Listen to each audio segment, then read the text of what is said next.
Nellore Venkateswarapuram flyover బ్రిడ్జిపై ఎట్టకేలకు రాకపోకలు ప్రారంభమయ్యాయి.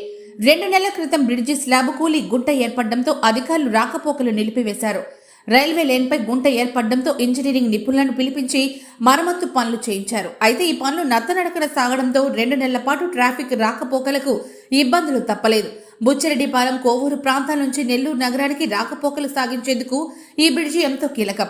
అలాంటి బ్రిడ్జిపై రాకపోకలు నిలిపివేయడంతో 2 నెలల పాటు తీవ్ర అవస్థలు పడాల్సి వచ్చింది. ఇప్పుడు ఎట్టకేలకు మరమ్మత్తు పనులు పూర్తి చేసి రాకపోకలను పునరుద్ధరించడంతో వాహనదారులు హర్షం వ్యక్తం చేస్తున్నారు.